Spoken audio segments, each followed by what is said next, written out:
Welcome to snacks organics. இன்றைக்கி ஆற்றுல வெங்காயத்தூள் பஜ்ஜியும் வெங்காய பொக்கட்டோ மாதிரியும் பண்ணலாம். ஒரே மாவு தான், ரெண்டுமே பண்ணிடலாம். அதுக்கு வெங்காயம், பெரிய வெங்காயத்தை இந்த மாதிரி ஸ்லைஸாக நறுக்கிண்டு இந்த மாதிரி உதுத்து வச்சுருங்க. அப்படியே மொத்தமாக இல்லாமல் ஊற்று வச்சுருங்க, கம்பியாக ஊற்றதுக்கப்புறம் அது கூட மஞ்சப்பொடி, கொஞ்சம் காரப்பொடி, உப்பு, பெருங்காயம் எல்லாம் சேர்த்து பிசைஞ்சுட்டு கடலை மாவும் ஆட் பண்ணி கொஞ்சம் கொஞ்சமாக தண்ணி விட்டு பிசைஞ்சுக்கோங்க. இந்த கடலை மாவு வந்து எனக்கு 2 பெரிய வெங்காயத்துக்கு இந்த 1 கப் அளவுக்கு கடலை மாவு தேவைப்பட்டது. தண்ணி வந்து கொஞ்சம் கொஞ்சமாக தெளித்து தான் பிசையணும். கையில் பார்த்தேன்னா தெரியும்.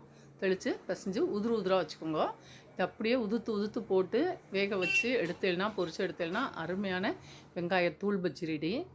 இதுவே நீங்கள் கொஞ்சமாக பற்றியெல்லாம் தெரியும், வெங்காயத்தூள் பஜ்ஜி ரொம்ப சூப்பராக வந்திருக்கும்.